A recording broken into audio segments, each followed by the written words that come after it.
Oh, good morning, folks. So today we've got a nice big pork roast here that we're going to be sous videing. So let's get started.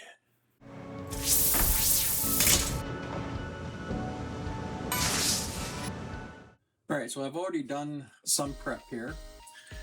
So I've got our Ninja blender, and this is the professional 1500 watt version. It comes in a nice kit. I'll actually have a link down in the description for you if you want to pick one of these systems up. So I've already got a bunch of garlic in here. So these are full bulbs, and there's 4 full bulbs in here. Now I didn't take a lot of care to peel a lot of the stuff off. I just peeled off the looser stuff. This isn't going to be staying on the meat. This is just to get the flavoring out during the cooking process. So if you'll notice on my last video, I did something similar to this. So if you want to learn how to take the bulbs apart and put them in the blender, I'll link that video up top here. You can take a look at that. But last time I just threw some peppercorns in the blender, and they didn't really get cracked up much. So I wasn't that happy with the amount of pepper flavor. There should have been a lot more. So I'm going to take the extra time, and I'm going to use the mortar pestle here, and I'm just going to crack this. We're not trying to get like a fine pepper or anything out of it. We're just going to crack some pepper. And once again, we're going to use a couple tablespoons. Now, last time when I did this, you were working with a much smaller roast, and it was a little bit too much garlic for my wife. I liked it fine, but she doesn't like that much garlic. So even though I'm still using 4 bulbs again, this roast is like twice the size, so it shouldn't be nearly as strong with the garlic. But if you don't like that much garlic, just use half the amount that I used here. So we're just going to put a little bit of peppercorns in at a time, and we're just going to get a little bit of a twisting motion here with a little pressure. We're not going to try and pound it or anything like that, because then peppercorns just go flying all over the room. Ask me how I know that one. So all we're looking is just for some basic loose cracking.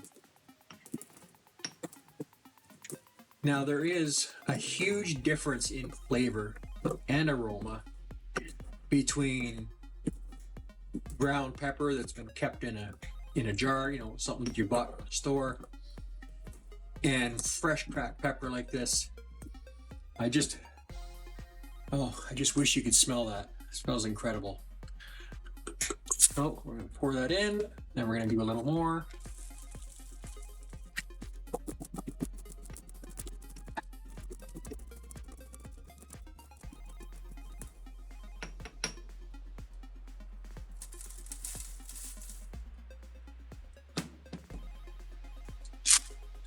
Okay, I think that will do it. Now the next thing I'm going to do, I've got a little bit of my liquid smoke left here. I'm going to have to order some more. There'll be actually a link down in the description for this as well. Now just full disclosure, those links in the description, they are affiliate links. So I get a small commission if you do use that link. You get the same great deal, but it helps my channel out a little bit. So we certainly appreciate if you're going to get some of these products, use my link. Okay, so there's not a lot left in here, so I'm just going to pour it all in.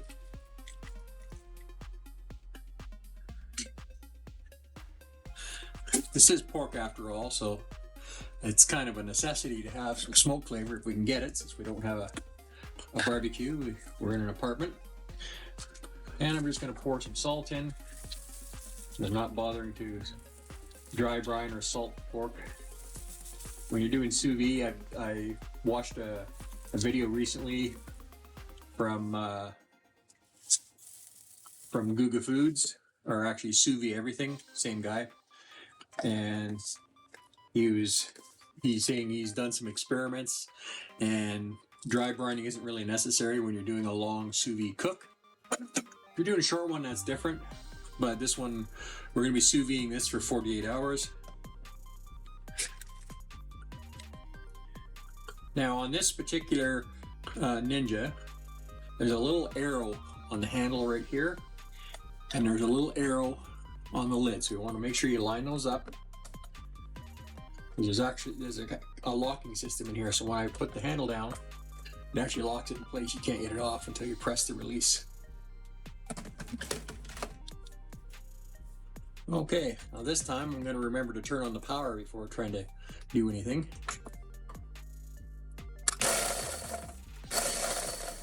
So we're just pulsing this a few times.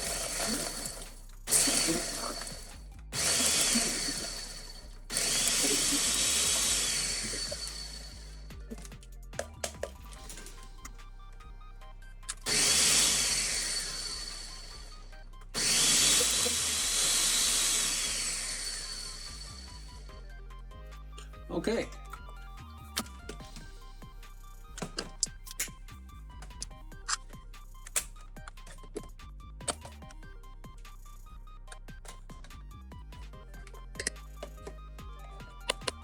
Just love how these Ninjas are put together. You can pull the blades out so easily after you're done. And the way these blades are designed, they really move the food up and down. And this blade system is actually one of the highest rated that you'll find if you do some research with reviews. So we really like this. We've owned a few other of these types of processors over the years. Blender, sorry. Had a brain fart there for a minute. And we just haven't found anything better. So I'm just going to grab a couple little utensils here.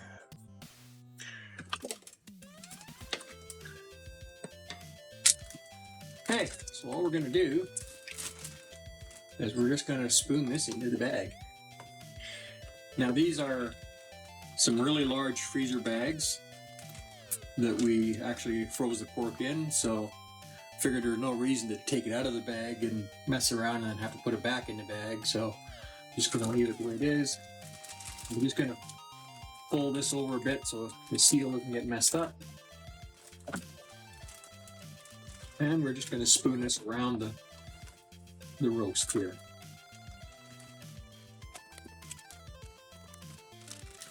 So basically we just want to get enough in there so that we can get all the surfaces kind of covered. Once we seal the bag, then we're going to massage it a bit to work this all around. Not that critical because it is being sous vide for a long time, so.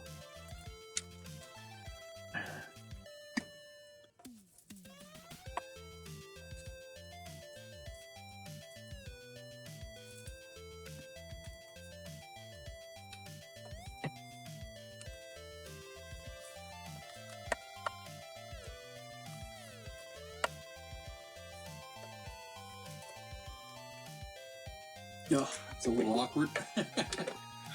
Trying to do this so you can see it on camera, but you have to change things around a little bit here. Okay, while that water's heating up from the tap, just waiting for it to run as hot as it can go. I'm just going to mostly close this up here.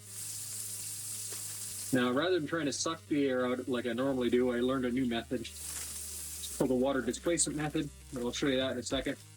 And I've got the sous vide pot filled up. So we're just going to move this stuff around. Oh, and then let a little more air out here.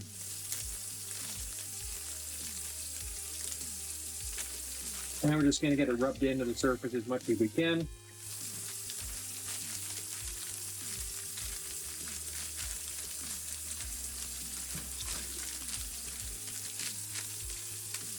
And this down here is just bone, so we don't need to worry that much about this. We get a little over the edge here, and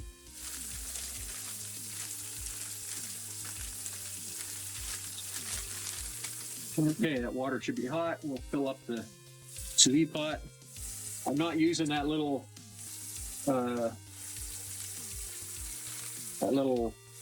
insulated Pullman cooler because this is a much bigger roast.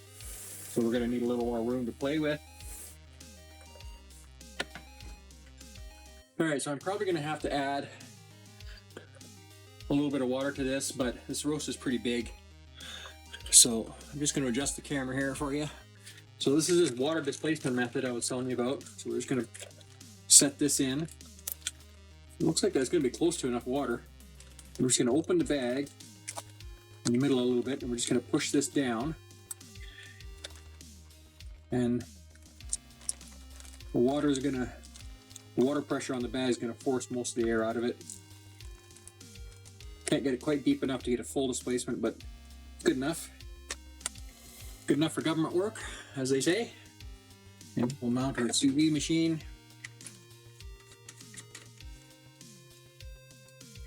Okay, it's good and solid. So now this is pork. So I'm going to set the temperature to 160. Now you can get away with 145, but my wife likes it kind of sure to be well done, so we're just going to run it up to 150 here. And we're going to set the timer to 48 hours. Now when we're done this 48-hour sous vide, I'm actually going to be popping it in the oven on high heat to brown and crisp up the fat. So as always, it's going to show you what the actual temperature of the water is. It's not going to start the timer until we reach the temperature setting. So on the part of the sous vide machine that sticks down in the water, there's actually some lines. There's a minimum line and a maximum line. You want to make sure the water is always between the two. So I'm going to put as much water in here as I can get away with, because we're going to have a lot of evaporation. And you need to remember to, every 12 hours or so, or sooner, 8 to 12 hours, make sure you check the water level and top it up as necessary.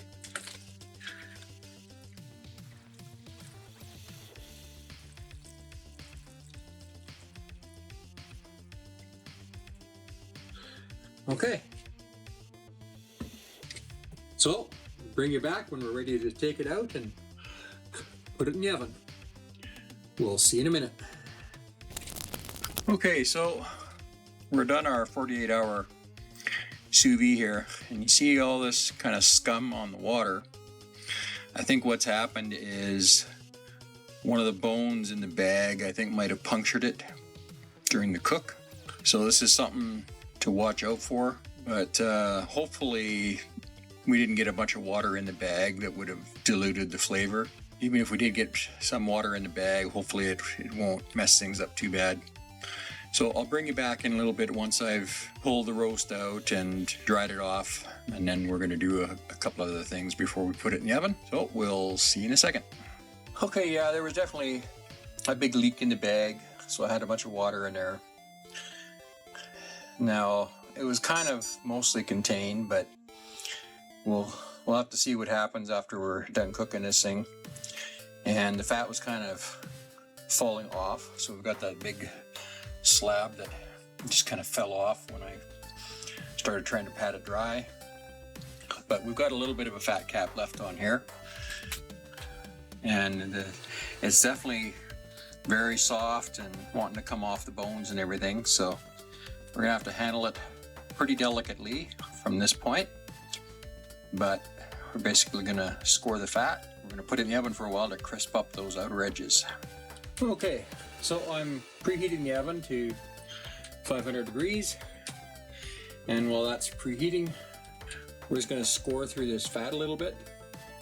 Oh, it cuts so easily. It's already partially rendered. So I'm basically just putting the knife in to the edge of the meat.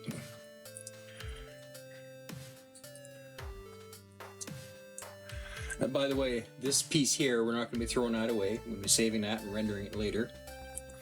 So now we're just going to gently push into the meat here. Yeah, this is absolutely incredible. If we can hold this roast together to get crisped up, this should be some mighty fine eating, as long as the water didn't leach all the flavor out of it. Okay. Now I've set the oven to broil rather than bake. So we're definitely going to want to keep this fat cap up to the top. Just going to quickly slice this fat up so it's going to be easier to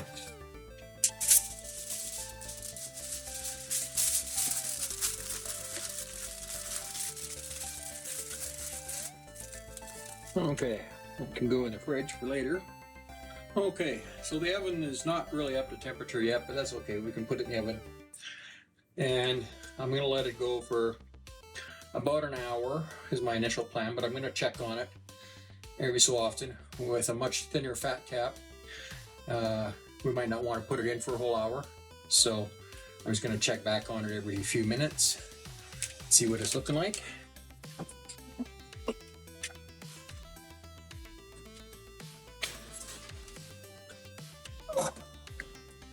Okay, we'll see what that looks like in a little while. Bring it back then. Well, I'm not sure if you can hear that, or how well you might be able to see it. The fat's rendering pretty nicely. It's making a weird noise. I won't tell you what my wife says it sounds like. I'll leave that up to you. But we'll see you in a couple more minutes. So the roast has rested for about half an hour. And I probed the temperature when it first came out. It was probing about between 195 and 200 in most areas, and which is a little higher than I'd wanted, but that's okay. And now she's probing at about 165, so we should be able to take it out. Oh man, she's just falling apart. Okay.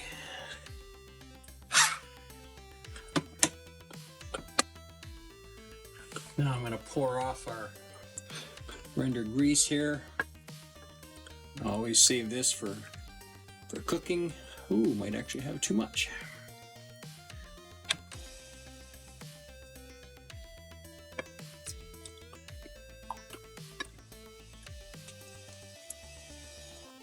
Okay, so we'll set these off to the side to solidify. Okay, now we got, it's not real crunchy, but it's got a nice little crust on it. So first thing we're going to want to do is try and take this H bone out.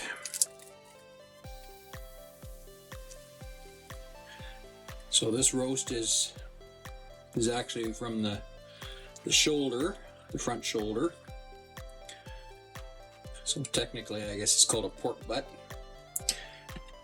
So that came out pretty nicely.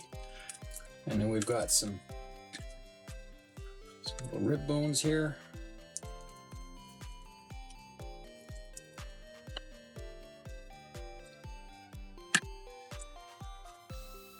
And we've got some pieces of spine down here.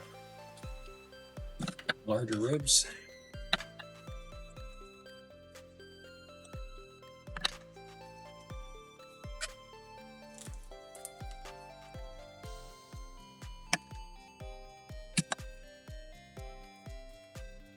Now, if we wanted to, we could easily turn this into pulled pork. There's a nice little crispy piece there.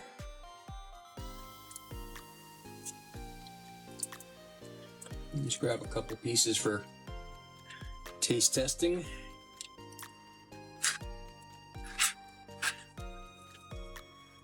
I'm just gonna slice some up here, if it'll even slice.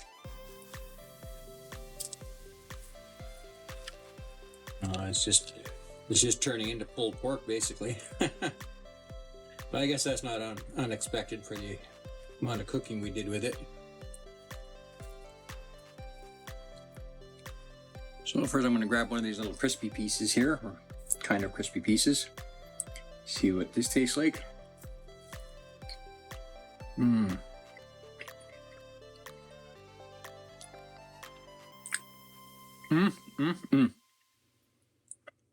Well, if you love that crispy pork fat, you're going to love that.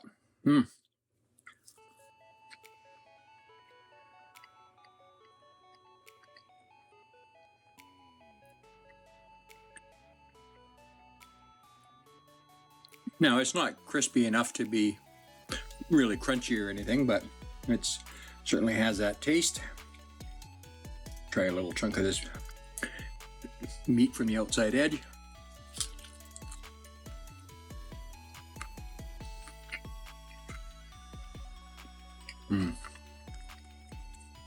Well, it's incredibly tender. Can definitely taste that garlic and the fresh cracked pepper. Unfortunately, because of the water got in the bag, it did leach out some of the porkiness. So that's unfortunate. So if you're careful with your bag, or even maybe double bag it with a situation like this where you've got bones, then you should still have that nice rich pork flavor. And I'm a little disappointed that the bag got a leak in it, but I'm pretty happy otherwise. And it's amazingly tender. So let's grab another piece from deeper in and see how juicy it still is.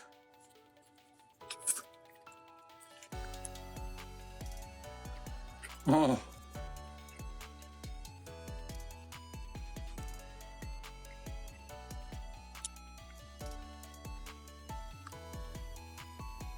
Wow. That is so juicy, so incredibly tender. As you could see, it was just fall off the bone tender. So aside from that little water getting in the bag, I think we can call this a rousing success. So I can definitely recommend that you try this recipe. Now, I don't eat pulled pork anymore because to make pulled pork really good, you normally have to put in a bunch of spices and barbecue sauce and sugar and all that kind of stuff. Since I'm carnivore, that's just not an option, so I'm not going to be doing that. But if that's something that you want to do a pulled pork, this is definitely as soft as you would need to get pulled pork from. It's absolutely wonderful. So if you enjoyed this video, please make sure to like and subscribe and hit that notification bell so you don't miss our future videos coming out. We thank you for hanging out with us today. Really enjoy you being here. We'll see you on the next video. Bye for now.